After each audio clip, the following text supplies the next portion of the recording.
दीपक agro का शुद्ध आटा, भारत माता आटा। एक बात मैं आपको बता दूं, इस दफा दिल्ली में मोदी की सरकार नहीं बन रही है, नहीं बन रही है।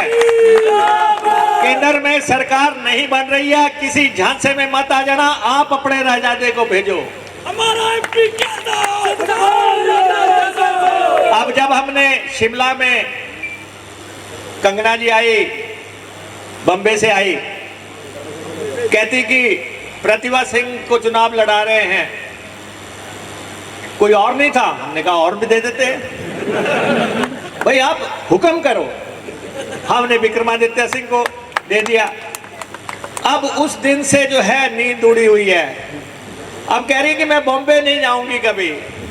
अरे आप नहीं जाएंगे, लोग भेजेंगे,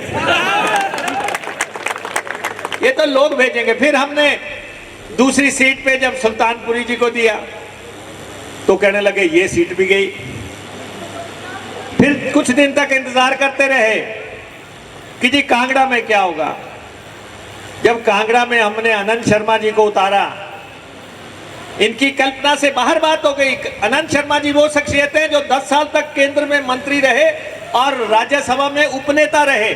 उनको किसी पहचान की जरूरत नहीं है। देश विदेश में कहीं तक चले जाओ, अमेरिका तक भी चले जाओगे तो पूछोगे अनंत शर्मा कौन है, तो उसको भी पता होगा। अब वहां भी लहर खड़ी होने, फिर बात आ गई हमीरपुर में। अब कहने लगे कि यहां पे तो अनुराग जी 4 बार जीत रहे हैं। हमने कहा यहीं तो विराम लगाने आए हैं, यहीं तो हम रोक लगाने आए हैं। और ये सीट भी हम जीतेंगे। यहाँ पे हमारे प्रधान जी खड़े हैं, उप प्रधान जी खड़े हैं। मेरा आप सबसे ये आग्रह है, जितने भी हमारे पार्टी के लीडर्स खड़े हैं, पूरे जिले के लीडर्स हैं हमारे, ऊना से इतनी बड़ी लीड खड़ी कर दो कि कहीं से टूटे ना, कहीं से ना टूटे। ये बीजेपी वालों के पल्ले कुछ नहीं है, कुछ नहीं है सवाए भाषणों के। कभी कहते हैं कि पन्ना प्रमुख आएंगे। अरे ये पन्ने पुन्ने पीछे सरकार के टाइम पे भी आए थे, ये सारे हमने निपटे हुए हैं। ये उस वक्त भी कहते थे आगे जी पन्ने, हर कॉन्स्टिट्यूंसी में 3000 पन्ने हैं हमारे। हमने कहा जब हवा चलती है तो ये बरके उड़ने शुरू हो जाते हैं, ये पन्ने उड़ते हैं। और अब बारी राजादा की है। मैं आपसे ये आग्रह करता हूं, बिल्कुल हल्के में मत लो। जब वाजपेयी जी प्रधानमंत्री थे तो कहते थे जी उनको तो कोई हटा ही नहीं सकता। और जब नतीजा निकला, वाजपेयी जी की सरकार चली गई और 10 साल मोदी सरकार के हो गए। ये बहुत इतरा रहे हैं। अरे 10 साल तो मनमोहन सिंह जी ने भी सरकार चलाई, 10 साल मनमोहन सिंह जी ने भी चलाई, वो क्यों भूलते हो। ये मनरेगा योजना सबसे बड़ी योजना मनमोहन सिंह जी ने दी थी, जो आज जिसको बंद करने के लक्ष्य से भाजपा आई थी, लेकिन आज दिन तक बंद नहीं कर सकी, आज दिन तक बंद नहीं कर सकी। संसार की सबसे बड़ी काम की योजना अगर किसी ने दी तो वो सरदार मनमोहन सिंह जी की सरकार ने, कांग्रेस की सरकार ने दी। आज गांव-गांव में महिलाएं काम कर रही है। यहां मैं कुलदीप जी को सुन रहा था, पार्टी के हमारे अध्यक्ष भी रहे हैं, सम्माननीय हमारे नेता हैं। ये कह रहे थे कि मोदी जी कह रहे थे कि कांग्रेस की सरकार बनेगी तो पाकिस्तान में खुशी होगी। अरे इतनी जल्दी क्यों भूल रहे हो, पाकिस्तान के 2 टुकड़े करने वाली कांग्रेस थी जिसने बांग्लादेश बनाया। कांग्रेस के नाम से पाकिस्तान थरथराता है, कांग्रेस के नाम से, क्योंकि उनके 2 टुकड़े करना ये इंदिरा गांधी जी जैसे नेता का काम था। तो ऐसा लोगों को बहकाने के लिए आप जो भी कहें।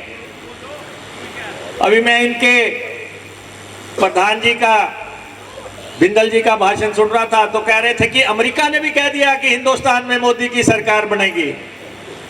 अरे हिंदुस्तान में मोदी ने भी तो कहा था कि अमेरिका में किसकी सरकार बनेगी,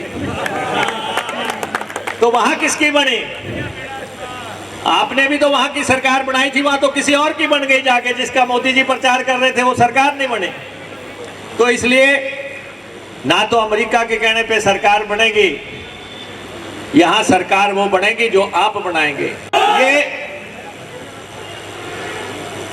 ऊना से हमीरपुर पार्लियामेंट्री सीट से सरकार बनी है। मुख्यमंत्री उप मुख्यमंत्री इस पार्लियामेंट्री सीट से है। कुछ लोगों को रास नहीं आ रहा है, वो चाहते हैं कि हमने हर हालत में ये सरकार गिरानी है। और ये पहला राज्य है यहां हमने ऑपरेशन लोटस को फेल किया है। ऑपरेशन लोटस हमने डिफीट किया।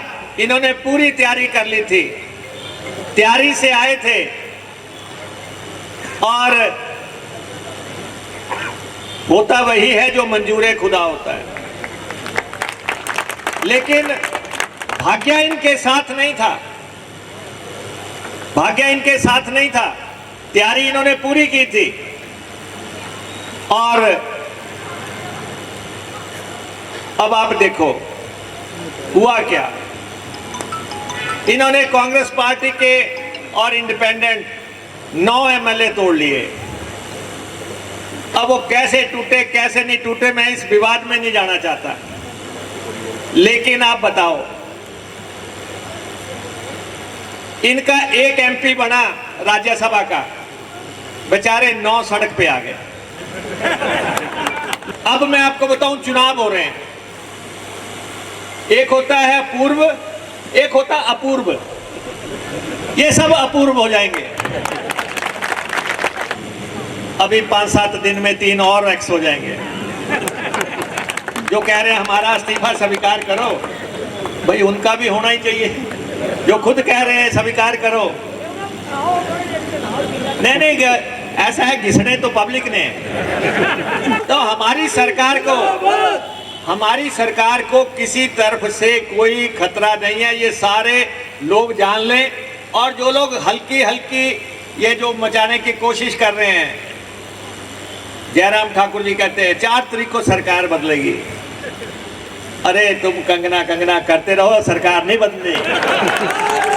और अब भी हम डर के नहीं, खुले मंच से कहते हैं तुम्हारे में दम है तो तोड़ के दिखाओ, है तुम्हारे में दम।